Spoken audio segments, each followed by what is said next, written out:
Hello my farmers, it's me Sarah Abalo from Megavet, Uganda.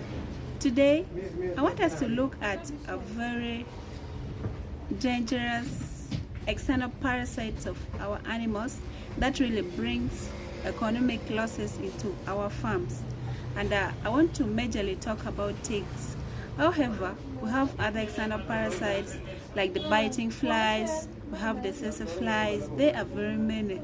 So you could be out there not knowing the kind of losses they bring to you indirectly as a farmer. So in today's video, I want us to see some of the losses that can really come into our farm if we don't really control these external parasites, if we don't really control these ticks. So here are some of the effects. 1. Leaving your animals not sprayed for long can affect the quality of their hides and skins, because if you leave the ticks to be feeding on the skin, the hair can be standing, it can be rough, so it really affects the quality of their skin. Secondly, leaving your cattle or goats or whatever that you're not spraying actually, and the ticks keeps on biting and feeding on their blood, it can cause some swellings or inflammation that can really result into a bigger injury that you have to spend more money to buy again, like antibiotics for treating the wound or for treating the secondary infection, because when it creates wound, flies can be coming, they are bringing a lot of germs that can really turn into something very serious, so you'll have to spend money again treating that. And also another effect of ticks on our farms is that, like for the case of lactating animals, it can reduce on their milk production, because every time they're feeling the bites, they're painful, they're itchy, and they don't produce the liters of milk that they used to produce.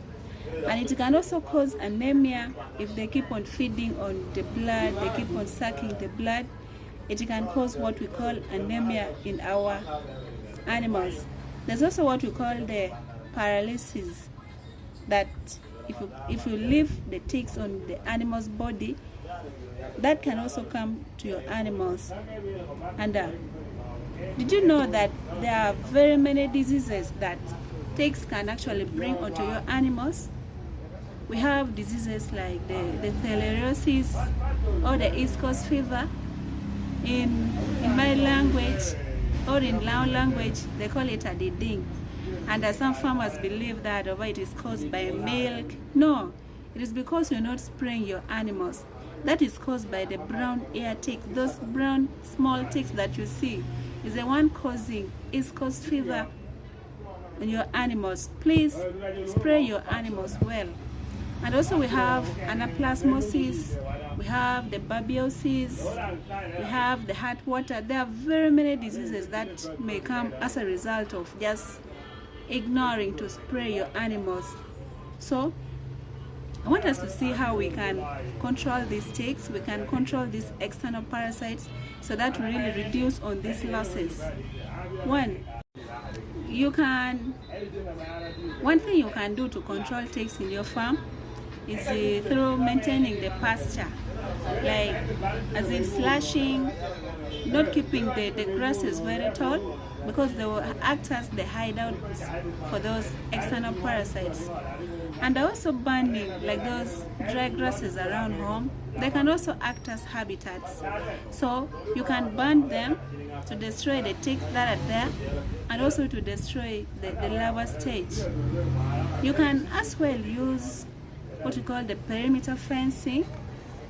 You can restrict your animals, like if you always spray your animals, you can restrict your animals' movement, as in restricting also others coming to your farm, because they can also carry ticks on their body and they bring into your farm. You can also use insecticide repellents to just spray around the kraal or where the animal stays. Or you can also be checking on their bodies. Like if you see some ticks, you can even pull it, but in a right way. You don't just pick it like that. So chemically, you can control them by using what we are calling acaricides. And here at Megwa Vet, we have all those acaricides. We have varieties of acaricides here. We have some that are injected, that has that active ingredient we are calling the ivermectin. We have the dip and sprays. We have what we call the power on. So it will be your choice to use the acaricide that you want, because we have them in different sizes. The chemical method is really very effective, because if you're a serious farmer, like, you can draw your timetable, like, I'm going to be spraying after every 2 weeks, and after every 2 weeks you make sure that you don't skip, you always spray. So here at Megwa Vet, we have some of those acaricides that you can also buy, even if not from Megwa Vet, just anywhere close to where you stay. You can grab any acaricide of your choice, and you make sure that you get rid of those external parasites. So I'm gonna be showing you those acaricides. We have the the power ons, the injectables, and the sprays.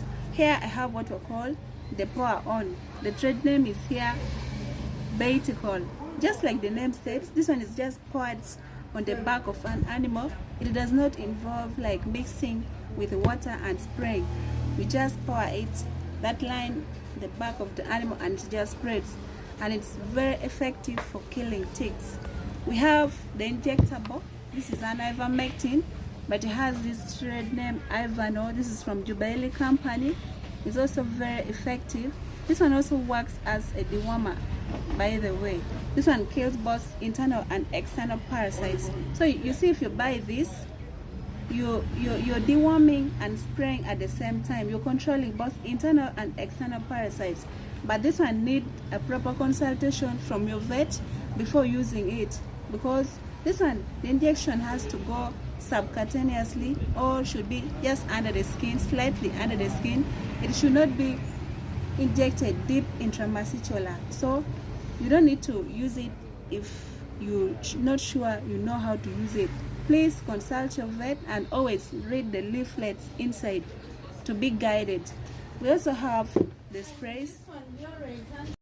Now for the case of spray, we have a lot of them from different companies and in different sizes. Like here we have the Cypertic. They always have different active ingredients. And in my next video, I'll be talking about the classes of acaricides, because you're not supposed to be repeating only one class, because it develops what we call the resistance. And you start complaining that this acaricide is no longer killing ticks. So there's need for alternating them. So this one has what we call the cypermethrin. We have the tactic. All these are dip and spray. You mix in water and you spray them. They are in different sizes, as you can see. This has that active ingredient we're calling an amitraz. This is Bimatraz from Bimeda Company. It's actually very good for tick control. We have Alpha Podip spray. We have Diodip. There are very many you can. Well, so that's all I had for you today. That's all I had for you today, and thanks so much for watching. Thanks for always following Megwa Vet Uganda. Please always keep it locked at Megwa Vet Uganda. In my next video, I'm gonna be talking about the classes of acaricides, how you should be using them, and the first aid in case it is splits in your eyes, and the rest. So take care of yourself and have a beautiful day. Bye bye.